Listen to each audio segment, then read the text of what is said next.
Kei te pukuriri etahi tāngata ki te hiahia o te koromatua o te taone o Rotorua.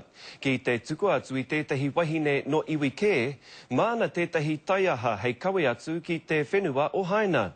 Hei koha mā te koromatua o te taone o Nanjing. Mai rāno, he kahanga iwi taketake o Haina ki te pupuri i o rātau tikanga me tō rātau reo.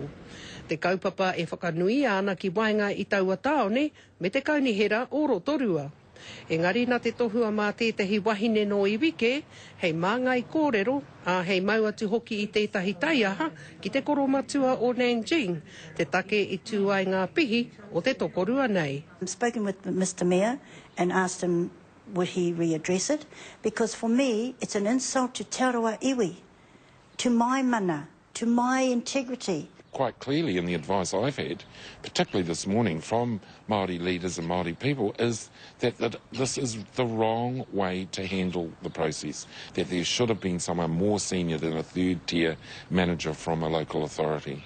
Te mea tino pāpauri anō he take nui tēnei ka are i ata whiriwhiria ki wainga i ngā mema o te kaunihera me te komiti tūtonu o te Arawa. For me it's tapu that someone like that is going to present a taonga from here, representing Rotorua. He was given sound advice prior to last night's meeting and at the meeting, and he's chosen to ignore it.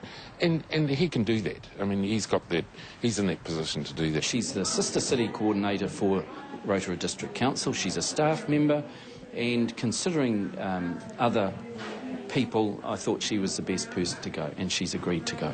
Te mea tino pāpauri nui ke nā te huatanga ke o tēnei kaupapa. Arā he wero nui, arā ki ngā ture tikanga a te Arawa, o tira ki ngā ture tikanga a te ao Māori.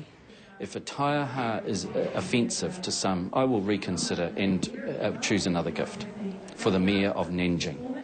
Aha kua pēhea te tau o te kaupapa nei, kei tēnā no kei tēnā, o nā ke whakaaro. Ko Hinerangi Goodman, mō te karere.